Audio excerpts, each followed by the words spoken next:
अफगानिस्तान हमसे छीना ब्रिटेन, पाकिस्तान हमसे तोड़ा ब्रिटेन, बांग्लादेश हमसे तोड़ा ब्रिटेन, म्यांमार तोड़ा ब्रिटेन। उस ब्रिटेन से हम नहीं दुश्मनी करते। अफगानिस्तान में कितने लोगों को मारा? आप अमेरिका को हत्यारा कह सकते हैं? नहीं। इराक का देश उजाड़ दिया शीत युद्ध की जगह, आप हत्यारा कह सकते हैं?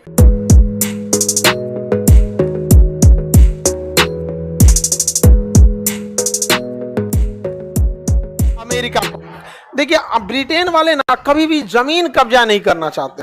वो उन्हें पता है कि उनके देश में जनसंख्या ज्यादा नहीं है, तो जमीन जितना ज्यादा रखेंगे कवर करने के लिए उतनी जनसंख्या चाहिए होगी, इसलिए वो ज्यादातर पैसा कमाना चाहते हैं। कैसे भी क्या मिल जाए पैसा, तो वो पैसा कमाना चाहते हैं, इसलिए वो जगह जगह पे कब्जा किए और वो पैसे के लिए सोचते थे। अब जैसे मान के चलिए कि आप पाकिस्तान का एजुकेशन सिस्टम पर कब्जा कर लिए, ठीक है, तो वहां दूसरा कोई एजुकेशन नहीं दे सकता है और अपनी फीस रख दीजिए 1 लाख, समझ गया? अब ओकरा से बड़का बाजार कहां मिलेगा? कितना बढ़िया सिस्टम। यही करता था कौन? ब्रिटेन। और वहां से जो जो चीजें उठा लीजिए, भारत में आया था, यहां से कोयला ले गया, सोना ले गया, यहां से मसाला ले गया, पैक करके उसी को बेचता था, मैगी मसाला। आपसे लेगा 5 रुपया का, आपको बेचेगा 25 रुपया का। यहां से कपास खरीदेगा किलो के भाव पे और वहां से कपड़ा भेजेगा आपको 300-400 रुपये। तो ये लोग फैशन बनाते हैं लोग, और बहुत बेहतरीन ढंग से ये आपके कल्चर को खिलवाड़ करते हैं। ये जो जीन्स फाड़ने का कल्चर है ना, ये इनका 5 साल पहले की प्लानिंग थी। जब ये जीन्स फटना चालू हुआ था ना, आप गौर किए होंगे शुरुआती दौर में उसके पीछे कपड़े लगाते थे ये लोग। वो डायरेक्ट उन्हें पता है कि किसे माइंड गेम से कैसे खेला जाएगा। जो पिछड़े देश है वो ज्यादा नहीं समझ पाएंगे। पहले वो आपको सबसे पहले नॉर्मल जीन्स था, उस पर रंग दिया, इतना सा रंग दिया। उनका टारगेट था कि इनको फाड़ेंगे, इनका कल्चर चौपट करेंगे, क्योंकि यहां जो था इनको। लेकिन पहली बार में जीन्स लिया था, फाड़ देता कोई नहीं पहुंचता, तो सबसे पहले जीन्स में यह रंग दिया। रंगने के बाद 3 साल में धागा होगा लटकाया, कहा कि आज आज बाबू 1 साल इस फैशन को रहने, 100 साल का प्लान लेके चलते हो आप लोगों को। अब देखिएगा ना, इंडिया वाले लोगों को वैसा ना चौपट करेगा सब ना, कि जो भारत की संस्कृति है कि हमारे यहाँ संस्कार होता है, सब चौपट करेगा सब यहाँ पर। और उसको फाड़ दिया, लटकाया, उसके बाद उसका कपड़ा फाड़ा, उसके नीचे वो कपड़ा लगा दिया।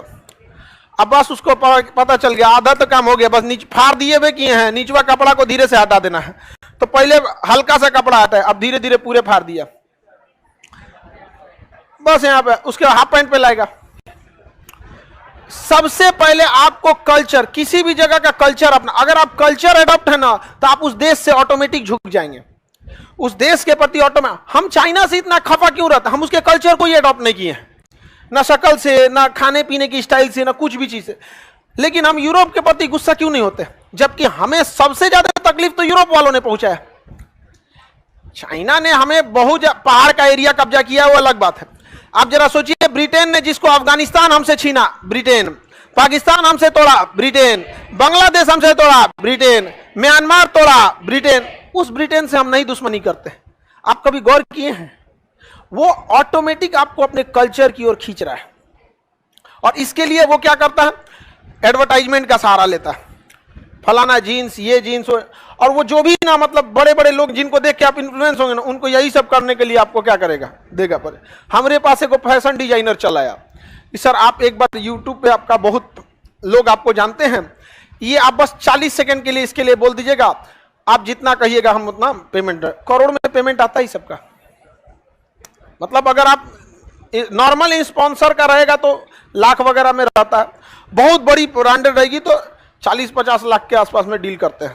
इतना बड़का रहा, उसमें उन सबका टर्म्स एंड कंडीशन रहता है कि इतने इतने ये करने पड़ेंगे, उस सबका पूरा लिस्ट होता है। 14 बिलियन डॉलर का ना एडवर्टाइजमेंट का मार्केट है। 14 बिलियन डॉलर एडवर्टाइजमेंट पे खर्च हो रहा है, इतना बड़ा मार्केट है।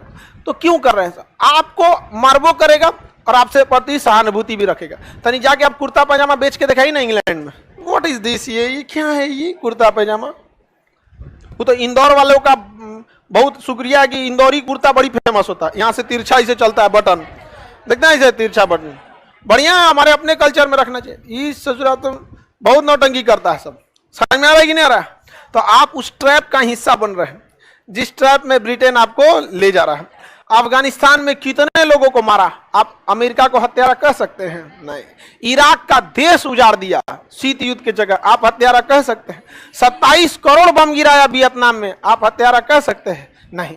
लेकिन आप अगर कश्मीर के उग्रवादियों को गोली मारेंगे तो अमेरिका इंक्वायरी बैठा देता है कि आप मानवाधिकार का क्या कर रहे हैं, उल्लंघन। और मुस्लिम देशों को लगता है कि अमेरिका कितना साथ दे रहा। अरे बबुआ, तुमको ऐस मार मारेगा अमेरिका ने, तोरा पता कहां है? भारत में इतना पढ़े लिखे लोग हैं तो पता ही नहीं चल पा रहा है, तो तुम्हारा कौन जाएगा आप पूछने? तो कौन डेक्ची का मसाला है ये सब। आगे बढ़े। वेस्टर्न कल्चर नहीं, वेस्टर्न कल्चर, आप किसी को वेस्टर्न कल्चर से मना करिएगा, वो क्या करेगा, आपके ऊपर लगा देगा पूरे कंजर्वेटिव विचारधारा के हो, हमारी अपनी आजादी है, ये है। आप समझो ये उसकी ट्रेंड है। आप किसी को मना करोगे मानेगा ही नहीं वो, क्योंकि वो पहले से हथियार बनाने से पहले बुलेट प्रूफ बना के रखा। My body my right. अजब हाल है। हमारा संविधान का अनुच्छेद 51 के क में मूल कर्तव्य है। उस मूल कर्तव्य में लिखा है कि भारत की सांस्कृतिक धरोहर को बचा कर रखना। तो तुम्हारी अपनी आजादी अपने जगह, हमारे देश की सांस्कृतिक धरोहर को बचा के रखना, ये हमारा जिम्मेदारी।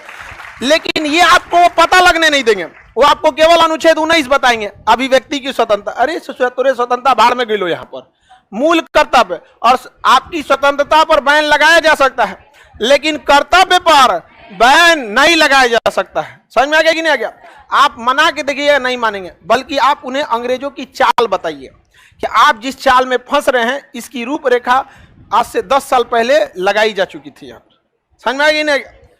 सब चौपट कर रहा है सब देश को। लाइव वाला समझ में आ रहा है कि नहीं आ रहा? थैंक यू सर बोल रहा है। तुरा समझ में नहीं आ रहा था पहले से, हमारा थैंक यू सर बोलता है। तो ब्रिटेन वाले यही करते हैं सब।